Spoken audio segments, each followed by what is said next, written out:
Assalamualaikum warahmatullahi wabarakatuh. Alhamdulillahirabbil alamin. Wassallallahu wasallam wa baraka ala nabiyil karim wa ala alihi wa sahbihi ajma'in. Thumma amma ba'd.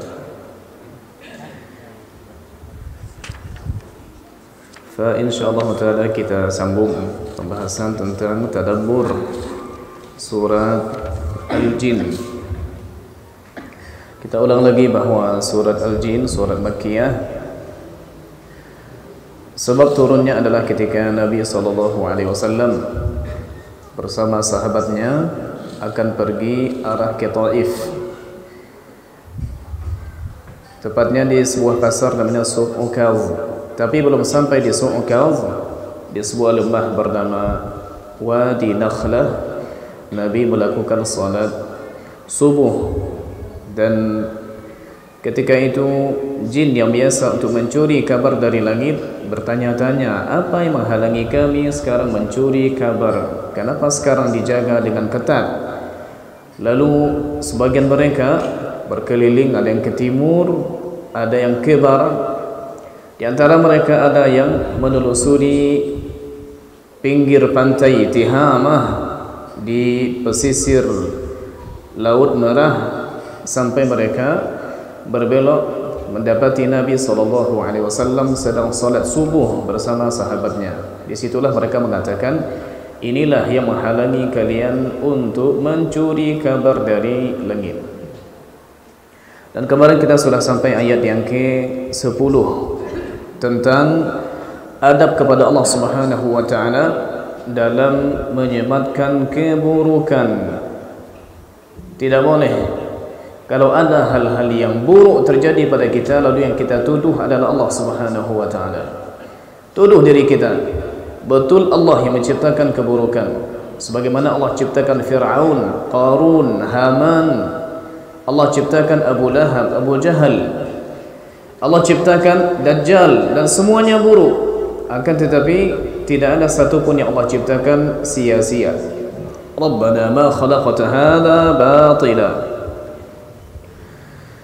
Kemudian sebelum kita lanjutkan ke pembahasan ayat ke-11, apakah mungkin untuk saat ini setelah mereka dihalangi, apakah masih mungkin bagi jin untuk mencuri kabar dari langit? Di sini ada dua pendapat ulama.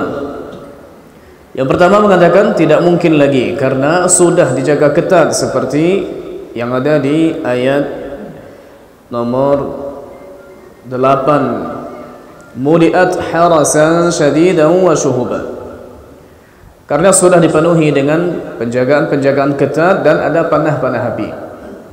Sebagian ulama mengatakan masih bisa, meskipun resiko mereka untuk melakukannya besar. Di antara dalil yang disebutkan oleh Al-Hafiz Ibn Hajar Al-Asqalani, sebuah hadis atau riwayat atau athar dari Umar bin Khattab radhiyallahu anhu, hadisnya sahih di Musannaf Abdul Razzaq As-San'ani, bahwa ada seorang tabi'in atau yang hidup di zaman Umar bin Khattab yang sekaligus mentalak beberapa istrinya. Lalu kabar ini sampai kepada Umar bin Khattab radhiyallahu anhu. Lalu beliau mengatakan, inni ra'aitu, sesungguhnya aku melihat bahwasanya jin telah membisikkan ke telingamu dari kabar yang dicurinya dari langit. Lalu membisikkannya ke telingamu bahwasanya umurmu pendek, tidak lama lagi engkau akan mati. Makanya engkau bertindak mentalak semua istrimu dengan harapan harta warisan hanya didapati oleh anak-anakmu saja. Lalu Umar bin Khattab bersumpah, demi Allah, jika itu engkau lakukan dan betul engkau mati, maka sungguh istri-istrimu tetap akan ku jadikan bagi mereka jatah dari harta warisan. Maka di sini ada redaksi atau ibarah dari Umar bin Khattab, aku melihat bahwa engkau menerima kabar dari pencuri kabar dari langit, jin-jin, makanya engkau berani untuk mentara istrimu karena mungkin mereka membisikkan ke telingamu sebentar lagi engkau akan mati. Maka dari asar ini ada sebagian ulama yang mengatakan masih tetap ada, akan tetapi resiko mereka besar. Ada yang selamat sampai ke bawah, ada yang mati sebelum kabar itu disampaikannya kepada orang-orang yang diklaim pintar. Ayat yang ke-11 Allah Subhanahu wa taala berfirman, A'udzubillahi minasyaitonir rajim, wa anna minna as-salihun wa minna duna dzalik kunna tara'iqa qidada. Wa anna, dan bahwasanya, dan juga dibaca dalam qiraat yang sahih, wa inna minna as-salihuna, di antara kami, maksudnya di antara kami golongan jin ada yang as-salihun, ada orang-orang yang salih. Wa minna duna dzalika, dan di antara kami golongan jin itu juga ada duna dzalika. Duna bisa berarti di bawah. Jika kita artikan duna ini di bawah, maka maksud dari perkataan jin adalah banyak di antara golongan kami yang saleh, tapi mereka pun bertingkat-tingkat kesalehannya. Ada yang sempurna kesalehannya, ada yang menengah, ada yang di bawah itu. Maka yang dimaksud dengan as-salihun di ayat ini, kata ulama, al-kamiluna fi salah, artinya sempurna kesalehannya. Di antara kami ada yang di bawah itu. Berarti pembicaraan sekarang khusus kepada orang-orang saleh saja di kalangan jin. Jika diartikan bahwa duna adalah lawan dari itu, duna zalika, ada yang soleh, ada yang tidak soleh. Yang tidak soleh dalam bahasa Arab disebut dengan talih.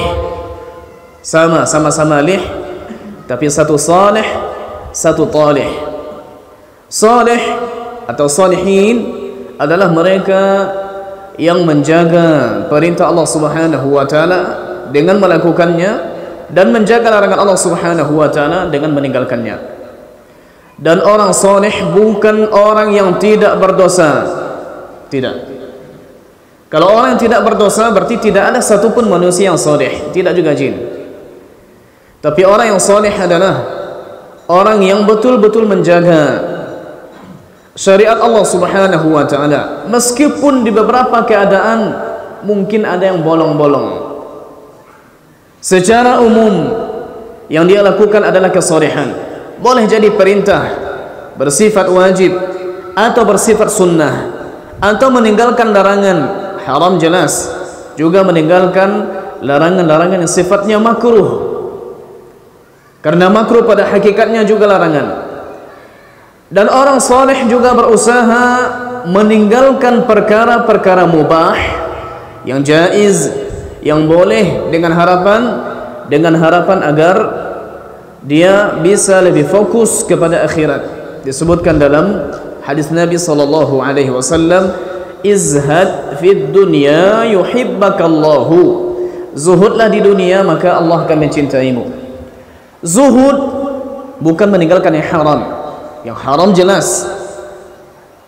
Zuhud bukan meninggalkan yang syubhat. Kalau meninggalkan yang syubhat, istilahnya wara', entah halal entah haram, ragu kita dalam hukumnya, maka kita tinggalkan. Ini namanya wara'. Tapi orang saleh derajatnya lebih tinggi daripada itu. Sifat zuhud.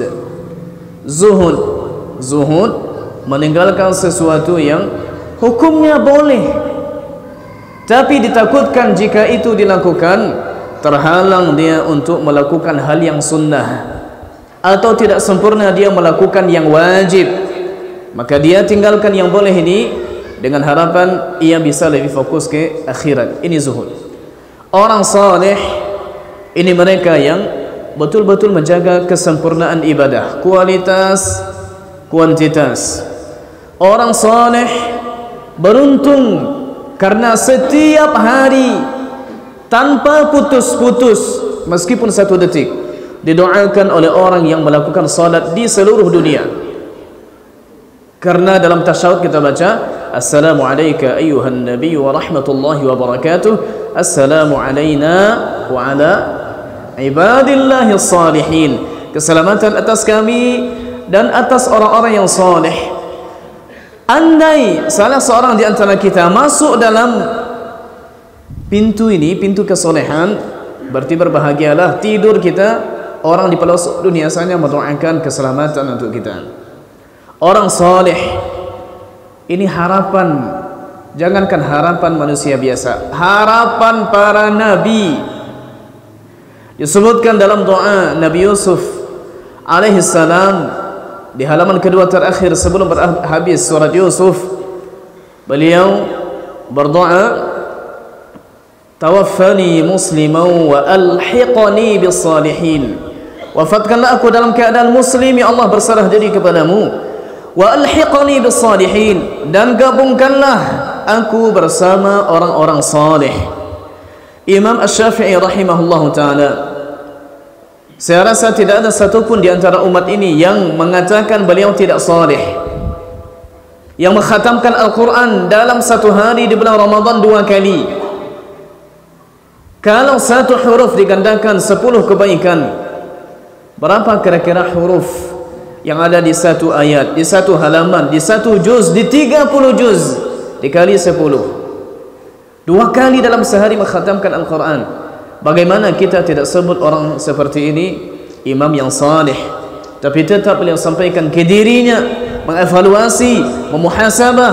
Beliau sampaikan, uhibbus salihin wa lastu minhum, fala'alli an anala bihim syafa'ah, wa akrahu man tijaratuhu al-ma'asi, wa in kunna sawa'an fil bida'ah. Aku cinta kepada orang-orang saleh meskipun aku tidak termasuk ke dalamnya, dan aku berharap bisa mendapatkan syafaat mereka di hari kiamat. Dan aku benci kepada orang yang perniagaannya adalah maksiat kepada Allah Ta'ala. Itu yang dia jual, itu yang dia tampakkan kepada Allah Ta'ala. Wa in kunna sawa'an fil bida'ah, meskipun kita sama dari sisi barang yang diperjualbelikan. Maksudnya benci kepada maksiat tapi sayang jatuh juga. Dan syafaat yang dimaksud oleh Imam Asy-Syafi'i rahimahullah taala di sini adalah syafaat yang tersebut dalam hadis Nabi yang panjang. Setelah semuanya memberikan syafaat, lalu ketika itu orang-orang yang sudah masuk ke syurga melihat tetangganya kiri, kanan, depan, belakang. Lalu teringatlah mereka dengan orang-orang yang dulu pernah bersama dalam ketaatan.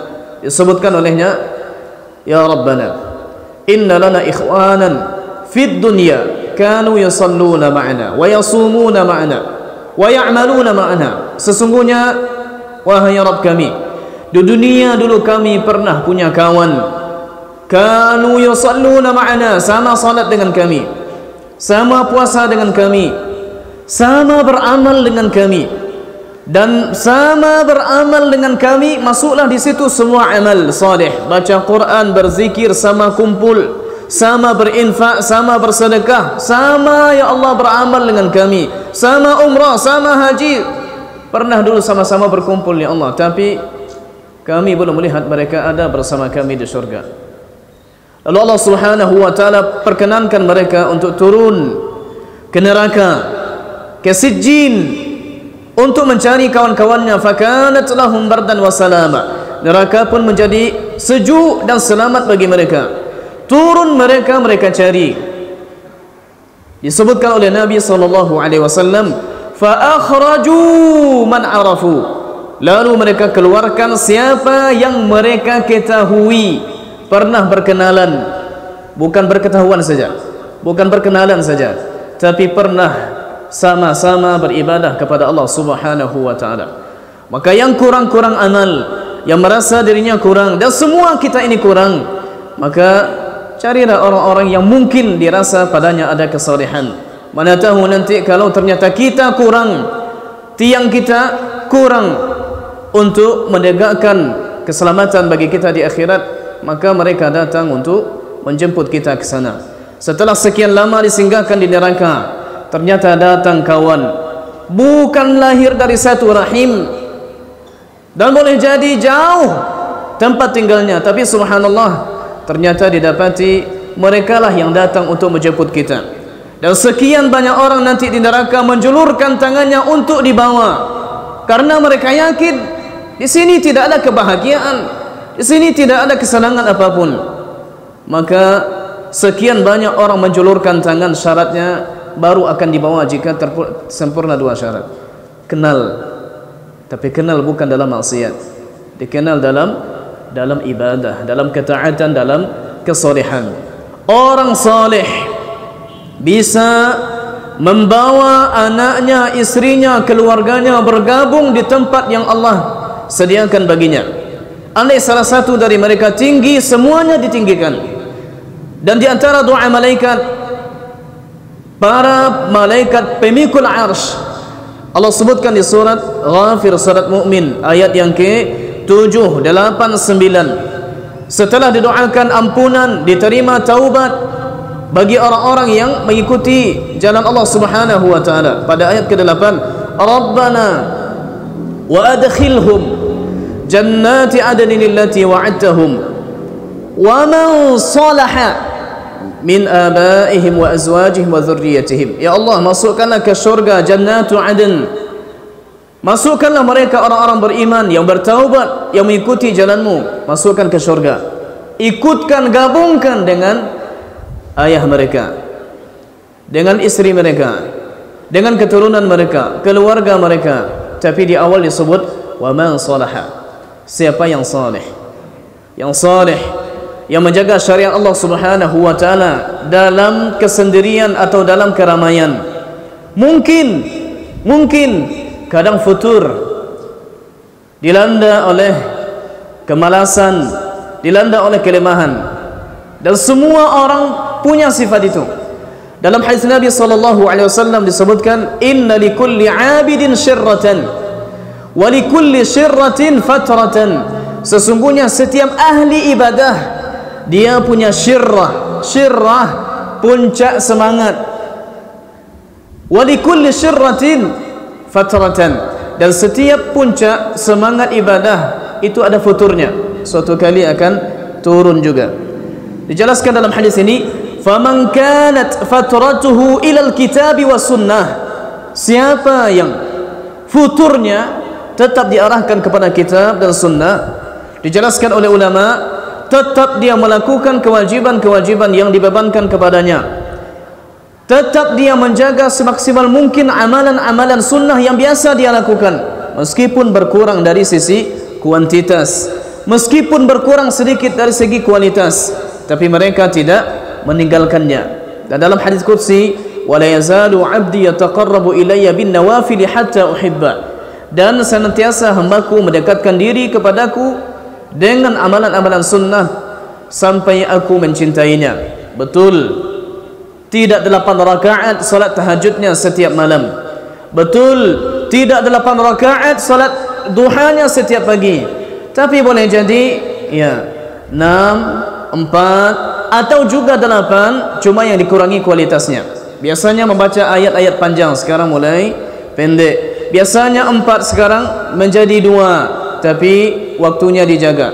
Biasanya rajin untuk melakukan puasa Nabi Daud, sekarang mungkin futur beralih ke puasa Senin Kamis, bukan meninggalkan sama sekali.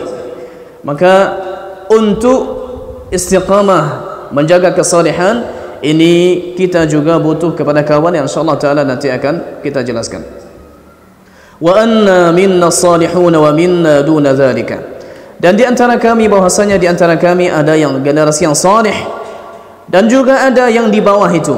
Kunna tara'iqa qidada, kami ini bertariqah, punya jalan-jalan bervariasi.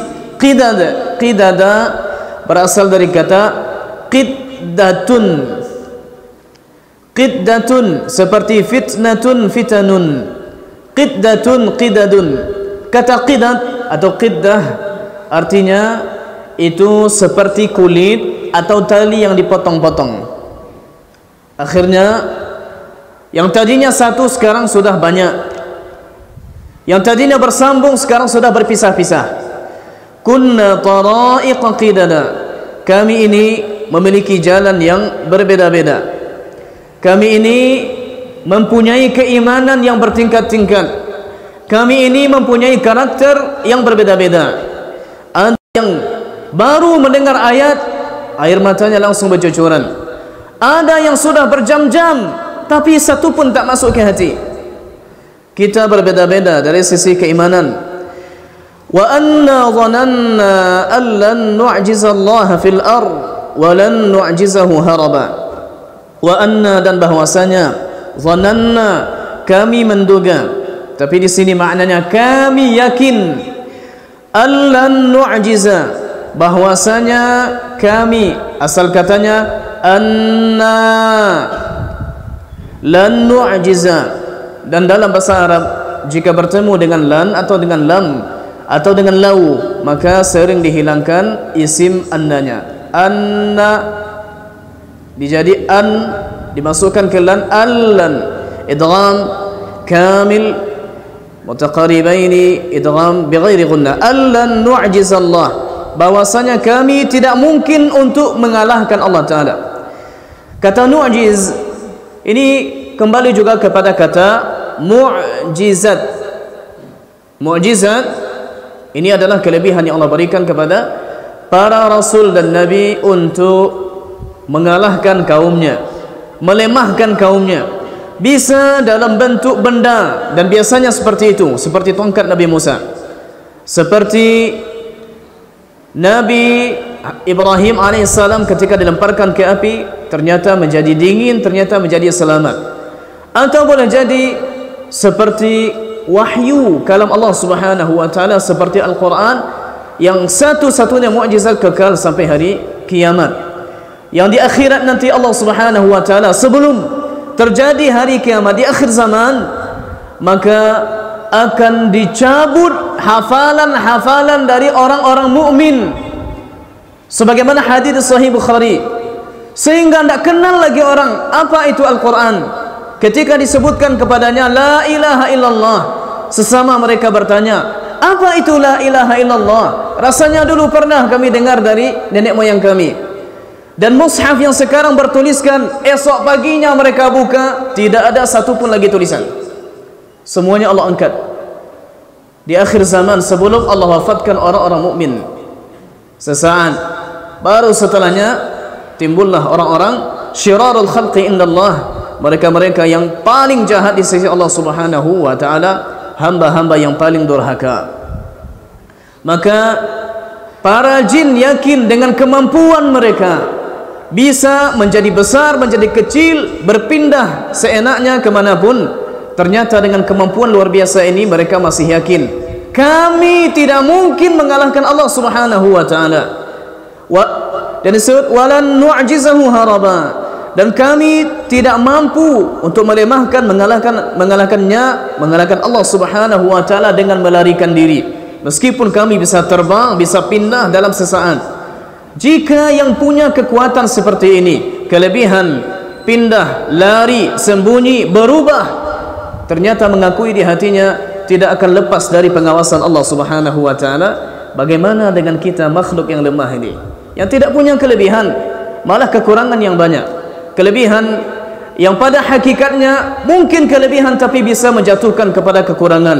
Lebih dari sisi hebat, lalu di situ muncul sifat ujub, jadi kurang.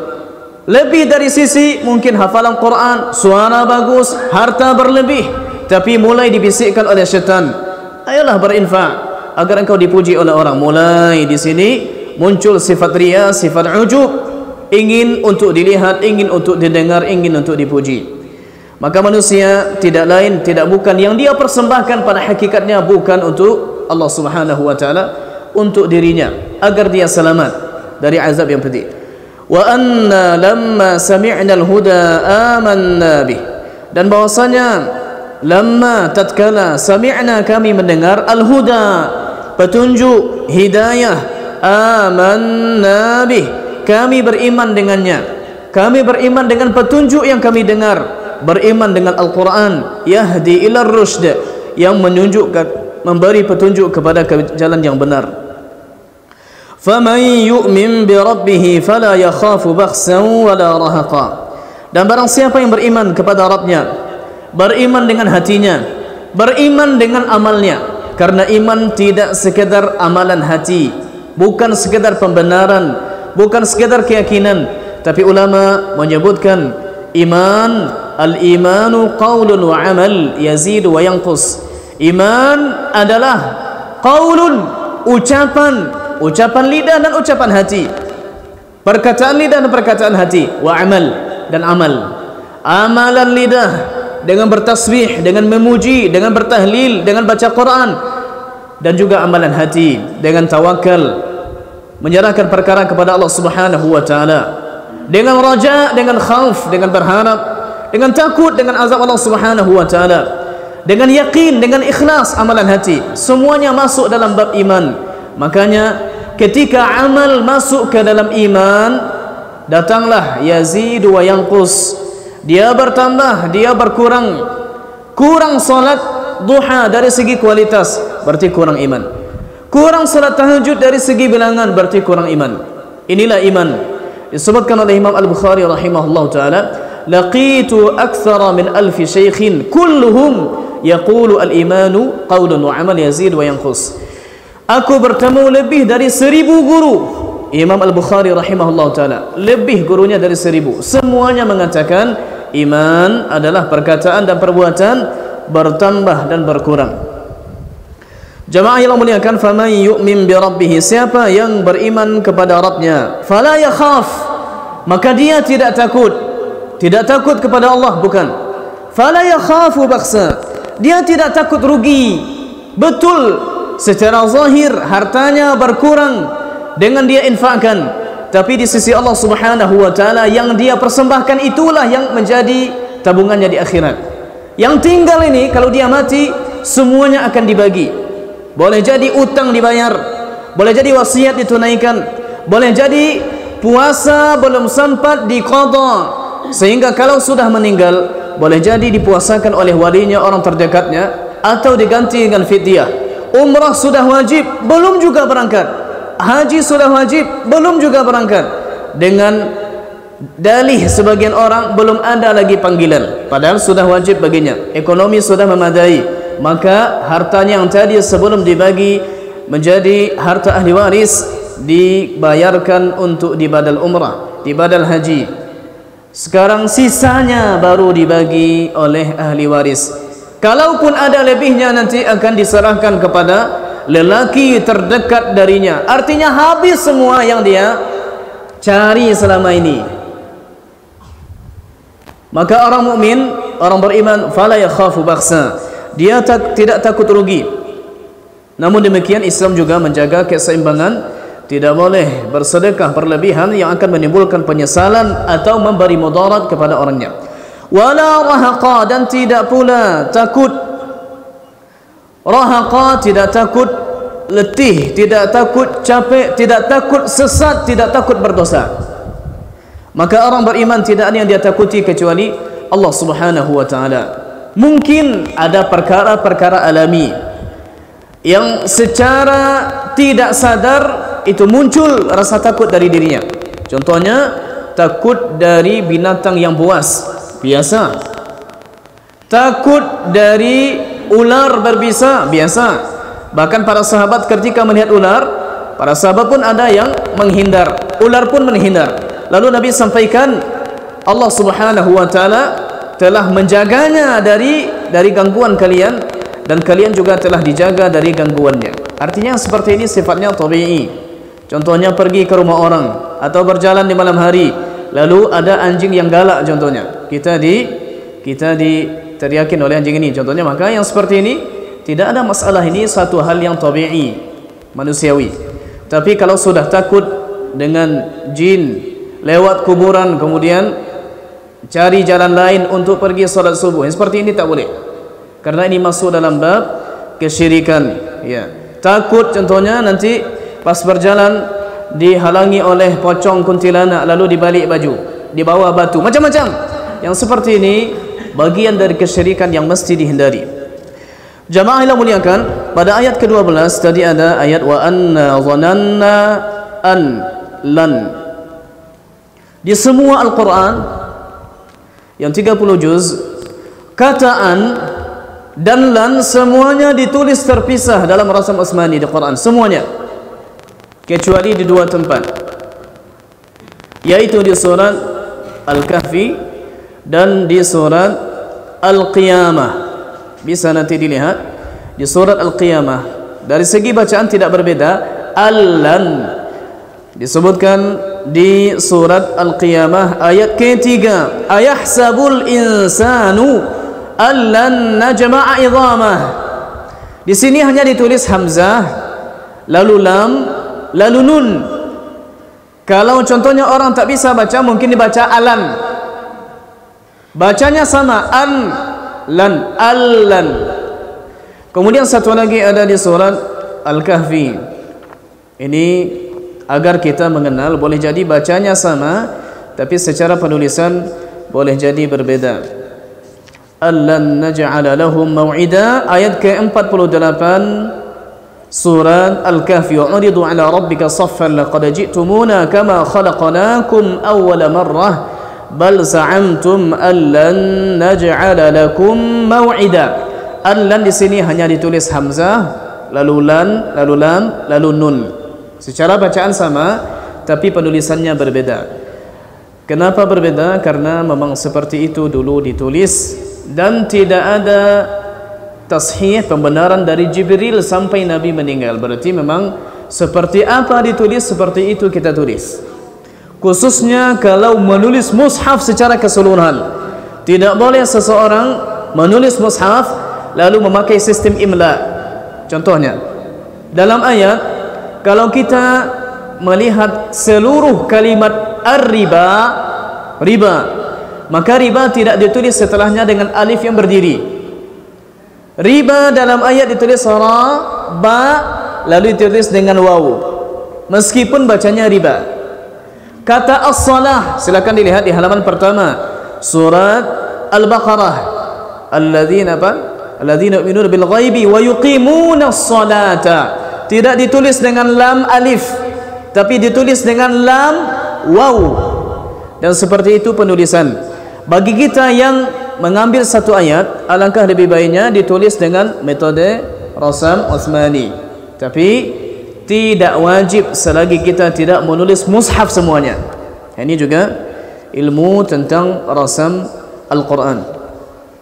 Kemudian wa anna minnal muslimuna wa minna duna dzalika. Dan bahwasanya di antara kami ada jin yang muslim, ada juga al-qasitun, ada juga yang menyimpang dari kebenaran. Kata qasita ini artinya orang yang zalim, berasal dari fi'il, dari kata kerja qasata. Lalu kalau kita kasih hamzah di awalnya dengan pola af'ala menjadi aqasata, artinya adil. Hilangkan hamzahnya, qasata artinya zalim. Artinya cukup dengan menambahkan hamzah saja, maka kata ini sudah berbeda makna. Ini yang disebut oleh ulama ketika memaknai pola-pola dengan af'ala yuf'ilu if'alan. Salah satu maknanya adalah menghilangkan. Kalau qasata kezaliman lalu dikasih hamzah di depan, maknanya menghilangkan kezaliman. Orang yang menghilangkan kezaliman adalah orang yang adil. Dan sama dengan contohnya kata ajam. Ajam artinya asing. Al-Quran ini awal ditulis, ini tidak ada titik, tidak ada baris, yang ada kerangka saja. Kalau nanti ada kita pergi umrah lalu sempat ke maktabah atau sempat ke museum Quran, atau sempat ke museum Al-Haramain yang ada di Hudaybiyah, di situ nanti ada fotokopi rasam Utsman. Itu hanya titik-titik, artinya kerangka-kerangkanya saja. Ada titik-titik berwarna merah, tapi itu bukan titik di awal. Itu dibuat kemudian menentukan harakat ini dhammah, ini fathah, ini kasrah, tapi titiknya bulat juga. Kalau fathah pas di atas huruf, kalau kasrah pas di bawah huruf, kalau dhammah di antara dua huruf. Begitu dulu orang. Kalau sekarang sudah angka 9, angka 6, atau miring fathah di atas atau di bawah kasrah, ya. Maka dulu tidak ada baris, tidak ada titik. Maka untuk menghilangkan keasingan bagi kita yang bukan orang Arab, mulailah dikasih titik. Ajam asing, sekarang dikasih hamzah di depan, a'jam, artinya menghilangkan keasingan, artinya mengasih titik. Jadi kalau nanti ada yang mu'jam, artinya huruf yang bertitik. Begitu caranya. Ini juga dengan makna menghilangkan. Wallahu a'lam. Pernah suatu ketika, dan ini disebutkan oleh Imam Ibnu Ashur dalam tafsirnya At-Tahrir wa Tanwir, katanya pernah Al-Hajjaj Ibnu Yusuf Al-Thaqafi, penumpah darah, meskipun awalnya adalah guru mengaji, guru Al-Quran, guru tafsir, lalu tertarik untuk bergabung dengan pasukan Abdul Malik Ibnu Marwan di Syam, Khalifah Bani Umayyah. Lalu beliau menjadi orang yang karena fasih, akhirnya diangkat sedikit demi sedikit sampai menjadi panglima tertinggi Abdul Malik Ibnu Marwan, yaitu pejabat tertinggi di militer Abdul Malik Ibnu Marwan. Lalu beliau memaksa ulama untuk mengikuti apa yang dia inginkan. Di antaranya adalah perbuatan keji yang dia lakukan, membunuh sahabat, yaitu sahabat pertama yang lahir di Madinah setelah hijrah, Abdullah bin Zubair, anak Zubair bin Awam, anak Asma bintu Abi Bakar. Suatu ketika beliau pernah bertemu dengan Sa'id bin Jubair. Sa'id bin Jubair ini muridnya Abdullah bin Abbas, murid terdepan, termasuk golongan tabi'in menengah. Sa'id bin Jubair ketika ditanya oleh Hajjaj, bagaimana pendapatmu tentangku?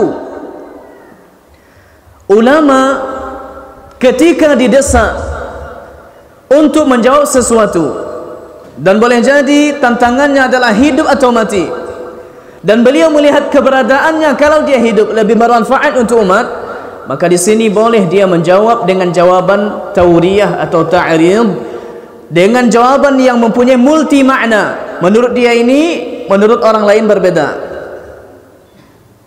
Contoh seperti kata seri, contohnya seri bisa artinya buah seri, bisa muka berseri-seri, bisa artinya derau, iya kan ya, bisa artinya seri, seri 1, seri 2, seri 3, maksudnya iya, tingkatan 1, tingkatan 2, tingkatan 3, bisa seperti itu. Nah, satu kata bisa dimaknai oleh pembicara dengan makna yang pertama, dipahami oleh yang kedua, oleh pendengar dengan makna yang kedua. Disebutkan bahwa ketika ditanya ini dan beliau terdesak, lalu beliau menjawab dengan jawaban seperti ini. Katanya, rajulun adilun qasitun.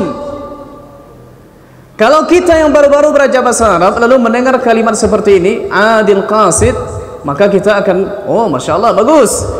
Dia memuji Hajjaj bin Yusuf dengan mengatakan adil. Tapi yang beliau maksud sebetulnya bukan itu. Yang beliau maksud adalah kata adil yang ada di awal surat Al-An'am di halaman pertama, walladzina kafaru bi rabbihim ya'dilun, dan orang-orang kafir kepada Rabbnya adil. Apa adil maksudnya?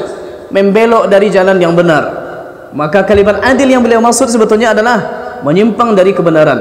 Qasita, kalau orang yang baru mendengar bisa mengartikannya juga orang yang menghilangkan kezaliman, tapi yang beliau maksud bukan. Yang dimaksud oleh Sa'id bin Jubair radhiyallahu anhu qasid zalim. Seakan-akan disebutkan, innaka, sesungguhnya engkau adalah lelaki yang zalim, bukan lelaki yang adil yang menyimpang dari kebenaran. Azan. Ya, fadhal, silakan azan dulu.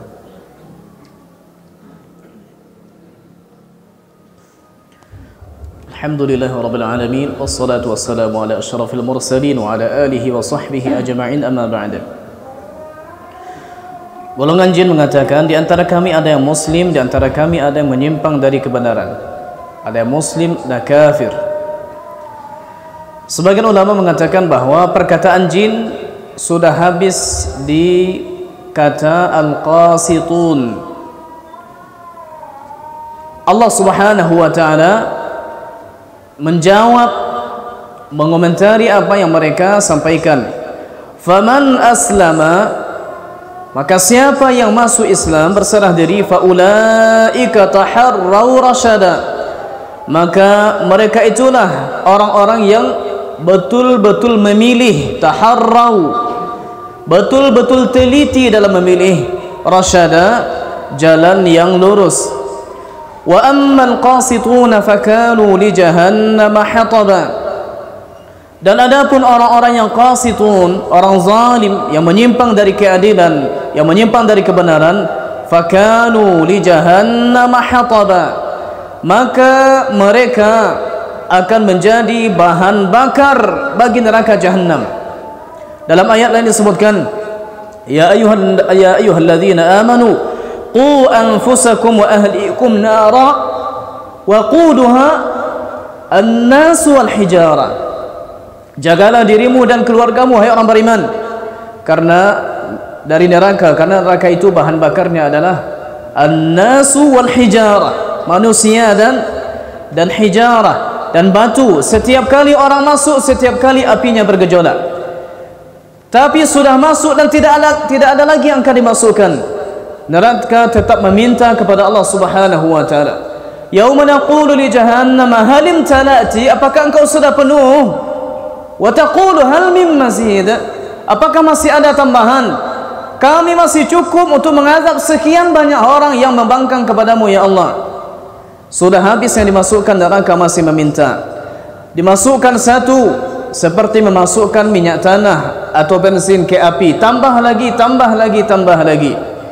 Dan disebutkan di surat Al-Anbiya halaman kedua terakhir, arah ke bawah, innakum wa ma ta'buduna min dunillahi hasabu jahannam, sesungguhnya kalian wahai orang-orang yang berbuat kesyirikan dan apa saja yang kalian sembah selain daripada Allah Subhanahu wa taala akan menjadi bahan bakar neraka. Berhala yang kalian sembah masuk, tapi sesuatu yang kalian sembah dan dia tidak redha dia disembah, seperti Isa, seperti malaikat, seperti orang-orang soleh yang diberikan kemuliaan lebih daripada apa yang sesungguhnya, maka mereka dikecualikan, mereka tidak dimasukkan ke neraka karena bukan salah mereka. Setelahnya ayat, innal ladzina sabaqat lahum minnal husna ulaika anha mub'adun, sesungguhnya orang-orang yang telah ditetapkan bagi mereka kebaikan surga, maka mereka dijauhkan dari neraka. Wa allaw istaqamu ala tariqati, wa allaw istaqamu, dan bahwasanya jika mereka istiqamah. Siapa yang dimaksud dengan istiqamah? Mereka istiqamah. Ada yang mengatakan ya dimaksud dengan mereka istiqamah adalah golongan jin juga. Jika ada golongan jin yang istiqamah, la ala tariqati, di atas jalan, di atas tariqah. Tariqah di sini bukan istilah tariqah yang kita pahami. Mustahil Allah Subhanahu wa taala memaknai kata tariqah di sini dengan tariqat yang dipahami oleh sebagian orang, tariqah Naqsyabandiyah, tariqah Salmaniyah, tariqah macam-macam. Oh, ini ada kata tariqat kita ada di ayat mana ini? Wa allaw istaqamu ala tariqati. Ini jauh sekali. Ini memaksakan ayat masuk memasukkan kepada ayat apa yang tidak dikandungnya. Dan bahwasanya jika mereka istiqamah di atas jalan, di atas Islam, di atas petunjuk, di atas Al-Quran, la asqainahum ma'an ghadaqa, sungguh kami akan memberikan minum kepada mereka. Apa yang kami berikan? Ma'at, air, ghadaqa, yang cukup, yang mereka tidak akan berkekurangan ketika memilikinya. Di sini ada kalimat kami. Pada ayat ke-14 sudah ada kalimat kami. Ayat sebelumnya juga ada kalimat kami. Kami sampai ayat ke-14 yang dimaksud dengannya adalah jin. Kami jin, kami jin. Tapi pada ayat yang ke-16 di situ juga ada, dan sekiranya mereka tetap berjalan lurus di atas jalan atau agama Islam, niscaya kami akan mencurahkan kepada mereka air yang cukup. Kami di sini maksudnya Allah Subhanahu wa taala. Hati-hati, boleh jadi kami dan berada di satu surat, tapi kami yang di sini dimaksud adalah manusia atau jin atau boleh jadi binatang, tapi kami yang dimaksud pada ayat yang ke-16 adalah Allah Subhanahu wa taala. Maka ini hati-hati mereka yang menerjemahkan, menafsirkan, mesti mengerti dan mesti membaca referensi tafsir. Linaftinahum fihi, agar kami uji mereka, agar kami jadikan itu sebagai fitnah bagi mereka. Disebutkan, tapi kita tidak dapati sanad yang sahih, bahwasanya Quraisy itu pernah dilanda 7 tahun kemarau, air tak ada, Zam-Zam pun kering, tidak bisa mereka nikmati, sehingga mereka terpaksa membeli air ke tempat-tempat yang jauh. Dan katanya ayat ini turunnya karena itu, wa allaw istaqamu ala tariqah, andai saja orang Quraisy mereka istiqamah masuk ke dalam Islam, maka sungguh akan kami berikan kepada mereka air yang sekarang mereka cari, mereka beli, susah mendapatkannya, akan kami mudahkan. Meskipun berada di lembah yang kekurangan air, tapi sampai sekarang ini doa Nabi Ibrahim alaihissalam itu masih melekat kepada penduduk Mekah. Bagaimana akan menggali sumur untuk mencari air, menggali untuk bikin pondasi saja susah mereka. Makanya di sebagian tempat terpaksa dibikin terowongan, jadi bukit yang ditembus. Ya, di beberapa tempat susah mereka mendapatkan air, tapi dengan keberkahan doa Nabi Ibrahim, ya, warzuqhum minas samarati, berikanlah kepada mereka buah-buah. Jangankan air, buah apa saja ada di dunia ini sampai ke sana. Akan tetapi agak mahal sedikit. Ya, saya pernah beli buah durian, itu ditimbang itu kurang lebih beratnya 2 kilo sekian, saya bayar lebih 100 real. Berarti 1 kilo kurang lebih 50 real. Sampai di rumah ternyata amba, tidak masalah. Wa may yu'rid 'an dzikri rabbih yaslukhu 'adzaban sa'ada, dan siapa yang berpaling dari mengingat Rabbnya. Ada yang menyebutkan yang dimaksud dengan zikir Rabb di sini adalah Al-Qur'an. Siapa yang berpaling dari Al-Qur'an, yaslukhu 'adzaban sa'ada, maka niscaya Allah akan memasukkannya kepada azab yang sangat berat. Kata sa'ad artinya naik. Kalau kita naik lift itu namanya mis'ad, naik jenjang mis'ad. Artinya azab yang akan mereka rasakan itu bukan azab yang turun, malah naik. Dan di ayat terakhir di halaman pertama surat An-Naba, fadzuqu falan nazidakum illa azaba, rasakanlah kami tidak akan tambah kalian kecuali azab. Berarti azab di atas azab di atas azab. Yasluku azaban sa'ada, Allah akan masukkan dia kepada azab yang sangat berat yang selalu naik. Dalam qira'at yang sahih juga dibaca, wa may yu'rid 'an dzikri rabbih naslukhu 'adzaban sa'ada, kami akan, ya, karena dulu tidak ada titik, bisa dibaca yaslukhu atau naslukhu, dan ini dibaca dalam qira'at yang sahih. Kita cukupkan demikian, insyaallah taala kita jawab pertanyaan dan kita insyaallah kita salat.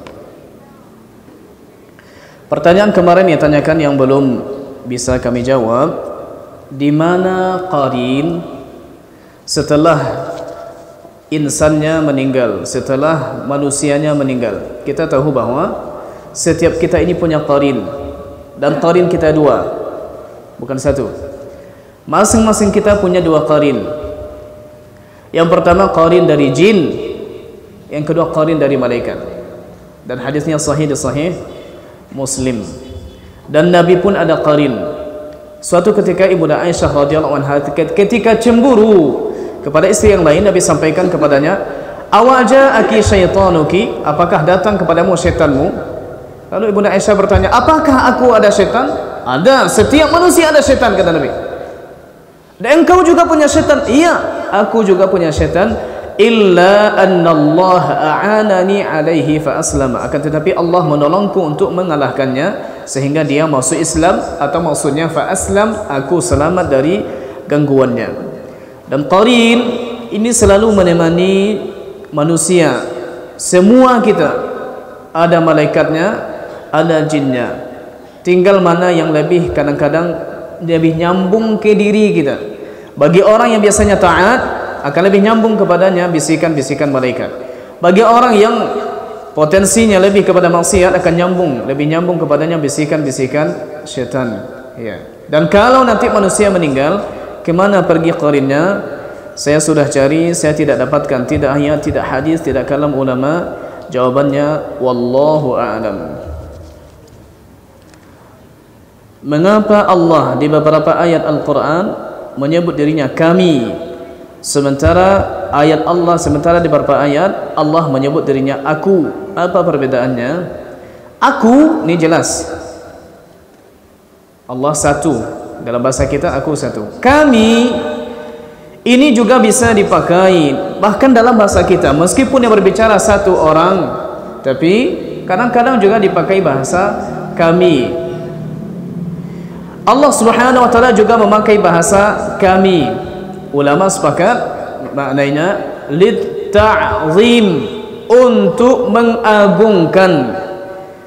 Seakan-akan Allah itu banyak, tapi Allah itu satu. Tapi perlu banyak dimuliakan, perlu banyak diingat, perlu banyak disyukuri. Maka kami, jika diucapkan oleh Allah Subhanahu wa taala, maknanya adalah menunjukkan keagungan Allah Subhanahu wa taala. Dosa ghibah bisa diampuni Allah dengan istighfar sebelum didengar orang yang dighibah, sebelum minta maaf pada orang yang dighibah. Tidak. Dosa ghibah berhubungan dengan orang lain, maka perlu dilakukan istihlal, perlu dilakukan istikhlas, perlu diminta halal, perlu diminta ikhlas. Bagaimana hartanya dimakan, kehormatannya juga dinodai, maka perlu disampaikan kepadanya permintaan maaf. Dan permintaan maaf ini tidak harus detail. Kita bilang saya mohon maaf, saya banyak salah, cukup. Tidak harus sebutkan kesalahannya. Saya mohon maaf lalu sebutkan, karena boleh jadi dengan menyebutkan kesalahan malah jadi masalah. Mohon maaf. Iya, pokoknya saya mohon maaf. Iya. Iya, kenapa? Pokoknya saya mohon maaf lalu dipaksa, kenapa? Nanti akan jadi masalah. Mohon maaf, dulu saya pernah mencuri motor Anda, contohnya. Ini jadi masalah nanti. Iya, jangan, usah. Bilang aja minta maaf dah. Maafkan ya dah. Semoga Allah mudahkan segala urusan Ustaz, insyaallah, bagi kami dan bagi kita semua. Seseorang yang bertanya kepada jin-jin muslim tentang segala sesuatu, bolehkah Ustaz? Bertanya boleh, tapi tidak boleh langsung dibenarkan, karena kita tidak tahu yang disampaikannya benar atau salah. Saya tanya, orang manusia yang muslim, ada enggak manusia agamanya Islam tapi pembohong? Ada enggak? Ada. Banyak? Atau satu, cuma satu di sini, satu di sini, banyak. Banyak jin yang muslim ini juga banyak pembohong. Dan di antara bentuk kezalimannya adalah dia masuk ke tubuh yang dia tidak layak, tidak diizinkan untuk masuk. Sama dia masuk ke rumah orang tanpa izin. Meskipun dia mengatakan, "Oh, enggak, aku ingin membantunya ibadah." Tidak dengan jalan seperti itu. Andai itu memang diizinkan dalam syariat, maka Nabi bisa duduk tenang di Masjid Nabawi mengajarkan sahabat. Datang 3.000 orang perang Uhud, datang 1.000 orang dari Mekah perang Ahzab. Nabi diam saja. Cukup hanya satu jin saja untuk menghalau mereka pulang lagi. Tapi apakah Nabi lakukan? Tidak. Apakah Nabi tidak tahu ada jin muslim? Mustahil. Ayat tadi turunnya kepada Nabi sendiri.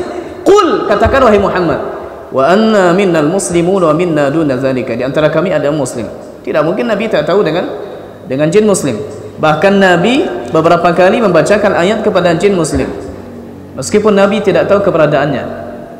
Maka yang seperti ini tidak boleh langsung dibenarkan, karena ada standar diberikan oleh Nabi, shadaqaka wa huwa kadzub. Boleh jadi dia benar dalam masalah ini, tapi dia pendusta kelas berat. Saya sudah terlanjur berbuat dosa besar. Saya pernah pergi ke orang pintar atau dukun dengan dukun Islam minta obat. Dukun Islam, nanti ada pula lagi dukun sunnah lagi, ada lagi. Minta obat pengasihan. Apakah saya dosa syirik? Ya, yang dilakukan ketika itu ya. Perbuatan yang kita lakukan dihukum syirik dan itu dosa besar, bahkan bisa mengeluarkan seseorang dari keislamannya. Tapi orangnya ketika melakukan, ketika dia memang tidak tahu hukumnya, maka ini insyaallah dimaafkan. Tapi dia tahu hukumnya, dia datang juga. Pertama, kena hadis Nabi tidak diterima baginya salat 40 hari 40 malam. Kemudian kena juga dengan hadis Nabi, faqad kafara bima unzila ala Muhammad, sungguh dia telah kafir dengan apa yang diturunkan kepada Nabi Muhammad. Boleh jadi kafirnya kafir kecil, maksud kufur nikmat, atau boleh jadi maksudnya kafir keluar dari keislaman. Oke, sekarang sudah terlakukan dan sekarang sadar tidak ada satupun dosa dalam keislaman yang tidak Allah ampuni kalau seseorang bertaubat melakukannya. Artinya setelah dia melakukan, dia bertaubat. Ayat yang berbunyi innallaha la yaghfiru an yushraka bihi wa yaghfiru ma duna dzalika liman yasha, sesungguhnya Allah Subhanahu wa taala tidak mengampuni dosa syirik dan mengampuni dosa selainnya bagi siapa yang Allah kehendaki. Maksudnya tidak mengampuni dosa syirik jika pelakunya tidak taubat sebelum mati.